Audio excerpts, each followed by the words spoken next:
Hey guys, today I'm going to walk through how you can build a really great product that users need and love using. So here's the thing, everyone believes that they're building the next best thing and that users will immediately love their product. But over 30,000 new products are introduced every year, and of those, 95% of them fail. So that's a lot.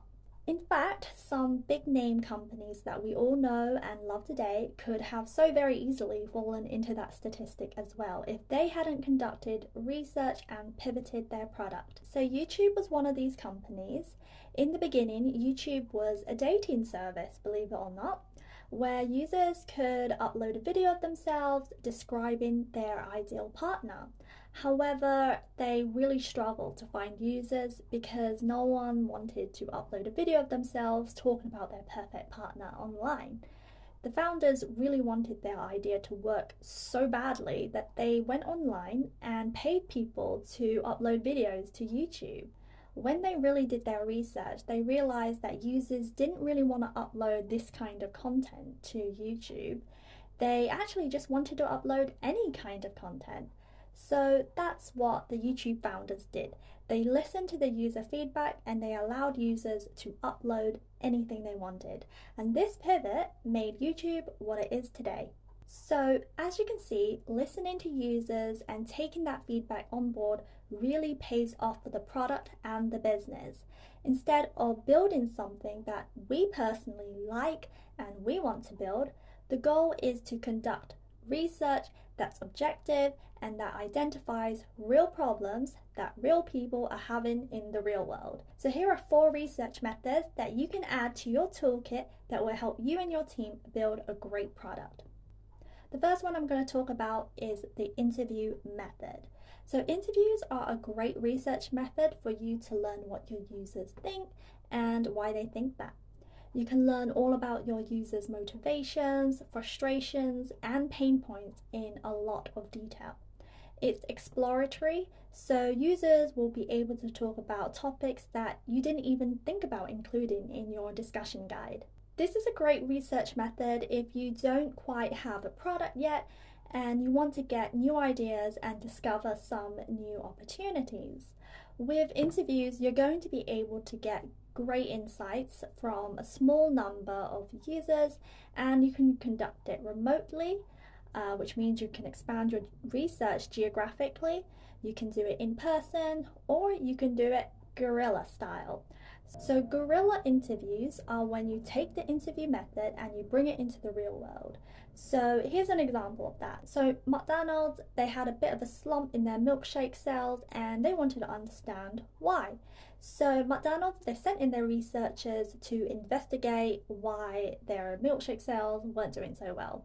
And these researchers, they went to different McDonald's locations and they wanted to learn everything there was to know about the milkshake consumer. And they wanted to observe them in their natural environment and ask them questions. They also made notes on absolutely everything, like the time of purchase, whether they ordered a meal to go with the milkshake, whether they came in with a friend or they just came in by themselves to buy a milkshake, and so on and so much more. So they learned lots and lots about the milkshake purchaser. But there was actually one big insight that they took away from this study, and it's this one insight that led to a huge increase in milkshake sales. What these researchers discovered was that 50% of all milkshakes sold were bought before 8:30 a.m. And when they dug deeper into this, they learned that these were bought by commuters who were traveling to work. So the McDonald's researchers decided to stop these people from getting to work early, stop them before they got into the car, and ask them, why did you buy this milkshake? And what they learned was pretty interesting actually. They learned that all these customers, they all said the same thing. They bought a milkshake because they wanted something to consume on the way to work that could be conveniently held in one hand and it lasted, for the whole journey or a significant part of their journey, and they wanted something that made them feel full. And the milkshake served this purpose perfectly. So, as you probably can tell from this example, the interview method is a great way to understand why people need something. However, in the interview method, it can be limited in that it can't quite capture what's going on with lots and lots of your users. And that's where surveys come in. Surveys are great if you want to get feedback from hundreds or thousands of your users.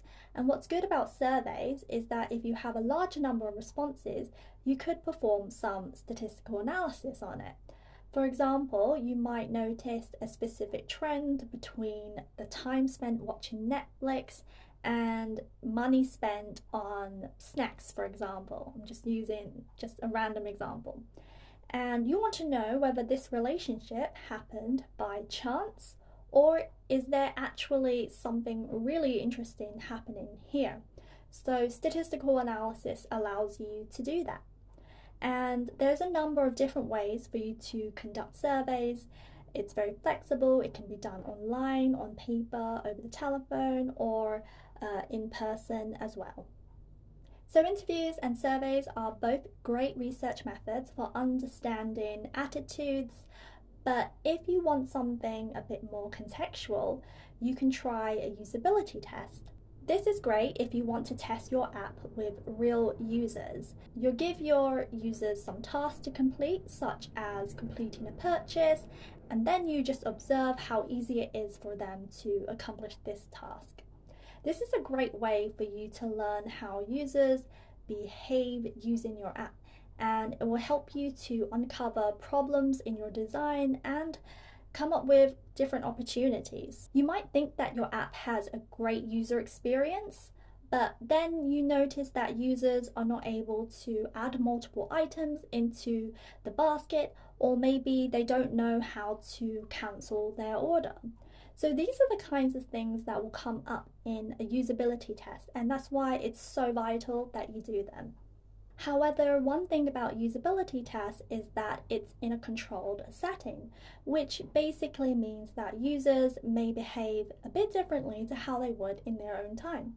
And that leads me to the last research method that I'm going to talk about today, and that's the diary study.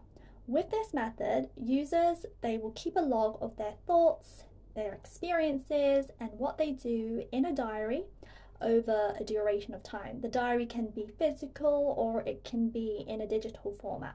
So, for example, we can do a diary study to learn more about how users use a food tracking app over the course of a month. We'd be able to learn what times throughout the day that users like to use the food tracking app, when it's not convenient for users, and what stops users from not using the app more often. So with the diary study method, we can learn so much about the user in their natural environment, and through these learnings we can design the app in a way that makes it super convenient for users to input their meals in a way that's as frictionless as possible, because we now understand what users are going through in their day-to-day life. So there you have 4 research methods for you to add to your research toolkit. And with these, you'll be able to learn more about your users and build an amazing product. Thanks guys, and I will see you in another video. Bye!